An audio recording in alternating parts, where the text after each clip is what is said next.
வணக்கம் நண்பர்களே, தமிழ் பிளாசம் சேனலில் இலந்தை இலை துவையல் எப்படி செய்கிறதுன்னு பார்க்கலாம்.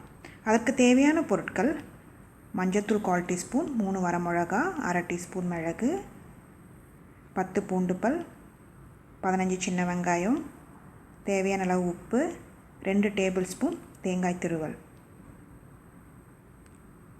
இலந்தையில் 1 கப் எடுத்துக்கலாம்.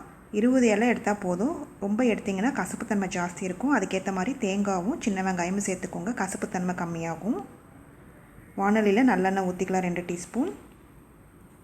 மிளகு, பூண்டு, சின்ன வெங்காயம் சேர்த்து நல்லா வதக்கிக்கலாம். மீடியம் ஃப்ளேம்லேயே வச்சு நல்லா வதக்கி எடுத்துக்கலாம். இப்போ வரமிளகா போட்டுக்கலாம். வரமிளகா பதில் நீங்கள் பச்சை மிளகா கூட சேர்த்துக்கலாம். இப்போ இலந்தை இலையை சேர்த்து இந்த எண்ணெயிலே நல்லா வதக்கி எடுத்துக்கலாம்.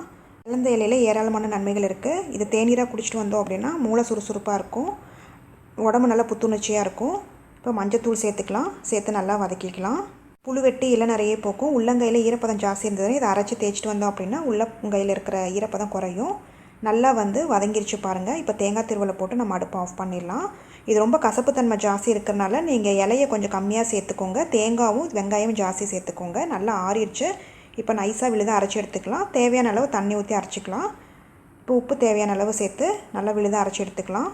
இந்த சட்னி வலுவழுப்பு தன்மை இருக்கும். இலந்த பழத்தில் எப்படி இருக்கும் வலுவழுப்பு தன்மை, அது மாதிரி இருக்கும். பாருங்கள், அரைச்சாச்சு. நம்ம பவுலில் ஊற்றிடலாம். இட்லி, தோசை, சாதத்துக்கு நல்லாயிருக்கும்.